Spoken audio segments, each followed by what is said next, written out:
Hey, Stephen Yunty on July 14th, 2025, my 61st birthday, and a good day today because I'm buying my 62 Dodge police car back from Mike Shea, who kindly sold it to me. And Mike Shea is the guy who basically, when I sold the car, I had to find a home for it. Mike bought it, got the car, and had the floors replaced, put a small block in it, and thanks. Going good. Runs, drives. And Mike, you ran Palmer Paving for years. Yeah, I worked at Palmer Paving for 43 years, and I started when I was a kid and retired an old man. And now I just play with cars. We call him the Tarmac Daddy. Tarmac Daddy. Right. In fact, in Carcraft magazine, you had a turbocharged LS-powered pickup truck, and the Department of Turbos, I think, on the door. Right. It was in Carcraft. It was your vehicle. Right, yeah. You still have that, or is it? I don't have that, but I've got the red one. Remember I had a red one There's too? twins, Yeah. So I've got that. It's got a 5.3 with a Cadillac CTSV supercharger. Yeah. 4L80. Nice truck. A lot of horsepower.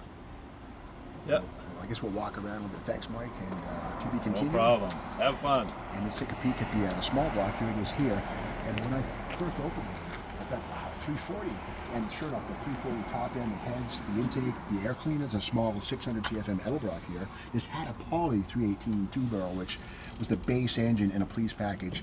And with that said, a good engine, but it was kind of worn out. I mean, it wasn't worn. It was full of silt from being in the desert in Texas for years and years. But the crazy thing is, Mike said that the 727 push-button torque flight took the pan off. It was clean inside. He just basically cleaned it out and put it back, not back together. It was never apart. Filled with fluid, and it's fine. And it survived to years and years in the Texas prairie. And there you go. So, and again, it's a 273 short block, but it'll move this car just down the road just fine with the 4-barrel stuff. And there's a small cam in there too.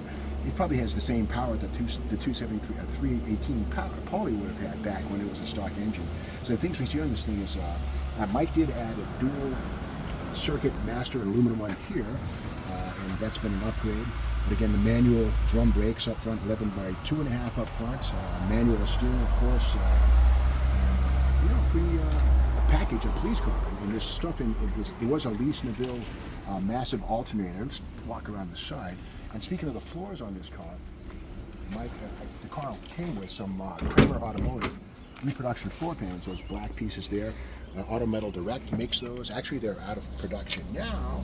So, but Mike Shea had those installed. A little bit of the front one, and the rockers are fun in this car. That was a weird thing, but it was just the floor pans front and rear, because this car was a rubber floor mat car, a police fleet car, so that's soaked water and rotted the floors out from the inside out. And on the back here, again, Auto Metal Direct, that's back floor area. Pretty neat. And then moving along, one thing Mike did too was the original axle in this thing was a 2-piece axle shaft with a nut and the crazy stuff, but he replaced it with a C body or an A body, an B body axle. There you go, with the 1-piece axles. These came along in '65. Way less trouble to service. Same function. Good stuff. 8 3/4. And inside the trunk here is that massive Lease Neville alternator. It's 100 amps, I think. It's a massive thing, but we can see here it's, I think, 100 ampere. And these are pretty uncommon. I think I'll probably find some with a police car and double pulley kind of thing right there. Police stuff. And so that goes back. I'll never use that again, but it's good to have it. Be ashamed to throw that away. Not that Mike would do that. Anyway, the trunk floor in this thing was pristine. And the crazy thing, I was expecting to find the trunk rotten. And when I got this car, I didn't have a trunk key. And I was just going to crawl back there, but it turns out Mike got it opened.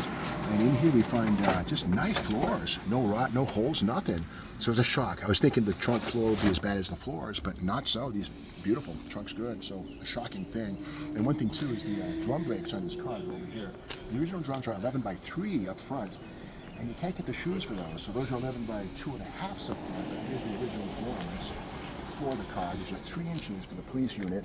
And I think maybe station wagon stuff too, but again, they're big, they do the job, they're good, but again, you can't get shoes. That's the problem for these things, 3-inch shoes, 11 by 3, you can't get that stuff, so it's all right. So Mike improved the situation. And here's the original rear axle right here. 11-inch drums in the back, but here's those problematic 2-piece axles. When you see the nut and the cotter pin, you know if they pull the drum off, you have a struggle. You have to get a pulling tool, drum pulling tool. So anyway, that's the story of how the Dart came back. And Project REM-Charger, the idea was to put a REM-Charger max wedge in this thing. That's not going to happen, but the small block will do the job. So make videos on this and keep you posted. So thanks for watching.